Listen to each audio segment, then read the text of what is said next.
Here are the top 5 things to do in Seattle if you are a part of the Alphabet Gang. Of course, these tips are for anyone, but I'm talking to the Mafia specifically. Seattle is a great LGBTQ plus friendly city, and there is lots to do and experience. Let's jump into the first one. Number 1, the Waterfront.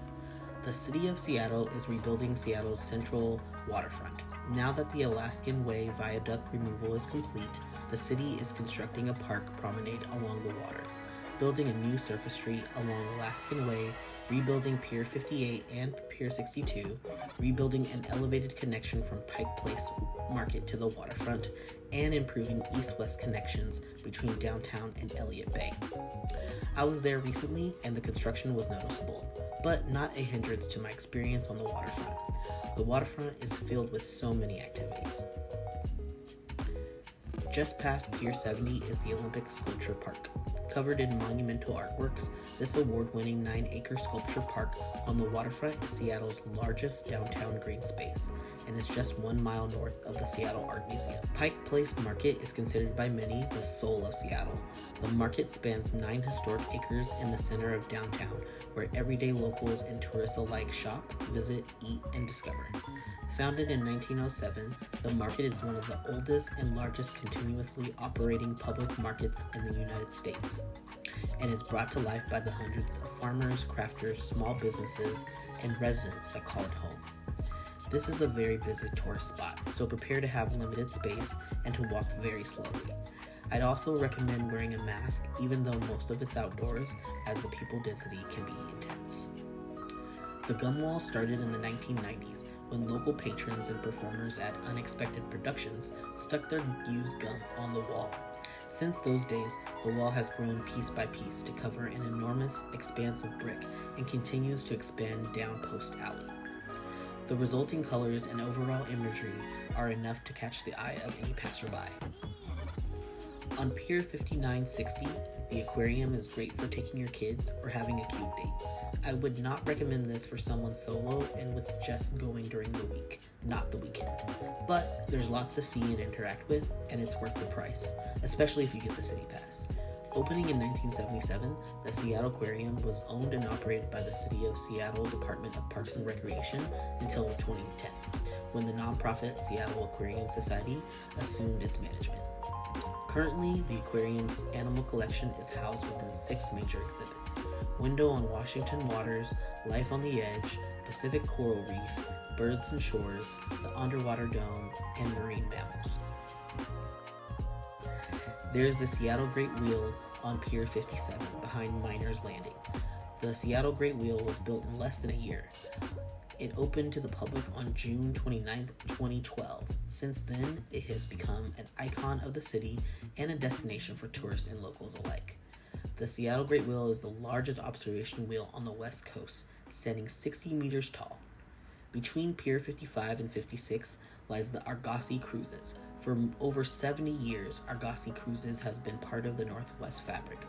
Founded as the Spring Street Water Taxi, and then through the years operating as Seattle Harbor Tours, and now as Argosy Cruises, a family-owned and Seattle-operated company. Finally, Piers 50 and 52 house the passenger ferries.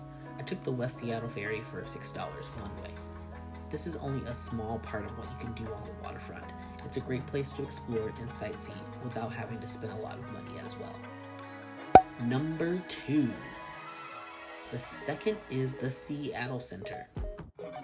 It is an active civic, arts, and family gathering place, with more than 30 cultural, educational, sports, and entertainment organizations that reside on the grounds, together with a broad range of public and community programs, create thousands of events on the 74-acre campus and attract over 12 million visitors each year. Spaces such as the Climate Pledge Arena, the Space Needle, Chihuly Garden and Glass, the Museum of Pop Culture, and the monorail.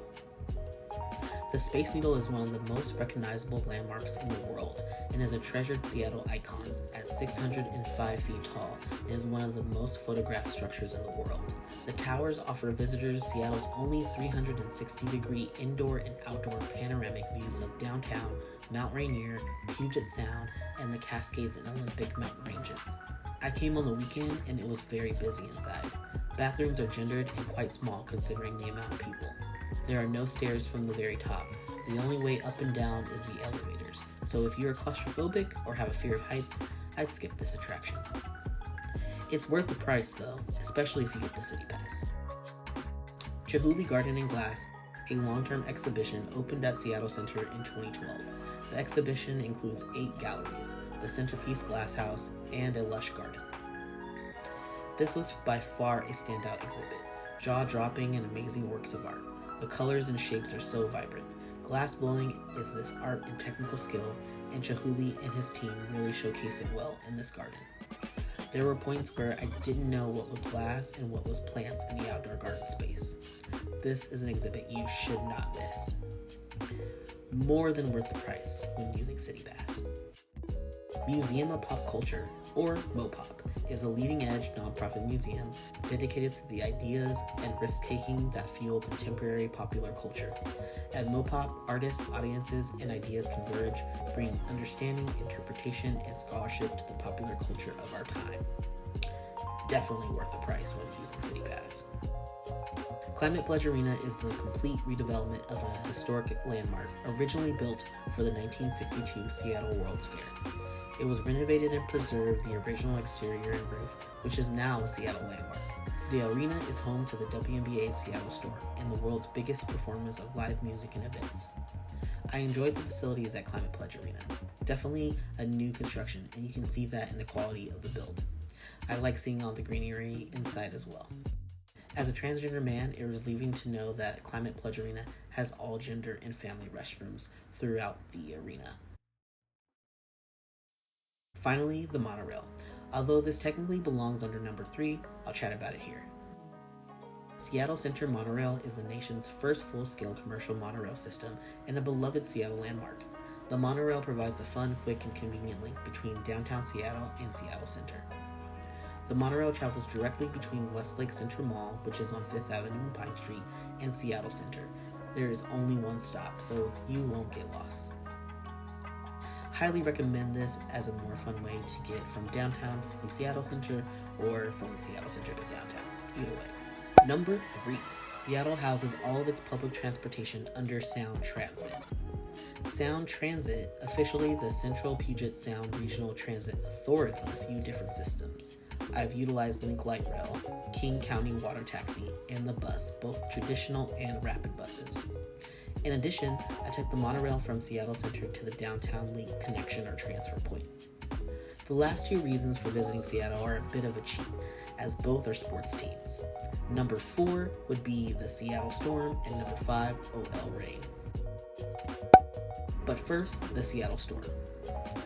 Number 4. The Seattle Storm is a 4-time WNBA championship team that brings a premium professional basketball and entertainment experience to a fan base rich in tradition and support. A team of many successes, the Storm have qualified for the WNBA playoffs in 16 of its 21 years in Seattle. The franchise has been home to many high-quality players, such as former UConn stars Sue Bird, Swin Cash, and Brianna Stewart, 2004 Finals MVP Betty Lennox, and Australian power forward Lauren Jackson, a 3-time league MVP. The Storm are 4-time WNBA champions, with victories in 2004, 2010, 2018, and 2020. Number 5. The final reason, OL Reign. In December 19, 2012, the team name was unveiled as Seattle Reign FC, named in honor of the 1990 Seattle Reign women's basketball team. On January 11, 2013, Kaylin Kyle, Teresa Nayola, Megan Rapinoe, Amy Rodriguez, Jenny Ruiz, Hope Solo, and Emily Zur were named to the team as part of the NWSL player allocation. I'm sure a couple of those players' names ring a bell. Rapinoe would go on to date Sue Bird of the Seattle Storm, and they are now engaged. Following the acquisition of the team by LL Group in January 2020, the team announced another rebrand on March 6, 2020 as OL Reign. Like the Seattle Storm, there are several LGBTQ+ players on the team.